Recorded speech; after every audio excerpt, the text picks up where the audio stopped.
صبرا جميلا على ما حل من وجع. لا يقرب اليأس قلبا ألهم الصبر. نخشى ونجهل ما في الغيب من فرج، ولا نحيط بأقدار السما خبرا.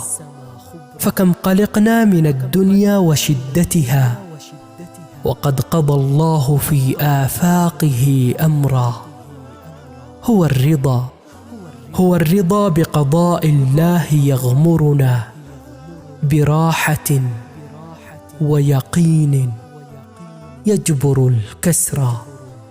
ورب أمر ظننا لا انفراج له، يخبئ الله في أعطافه البشرى.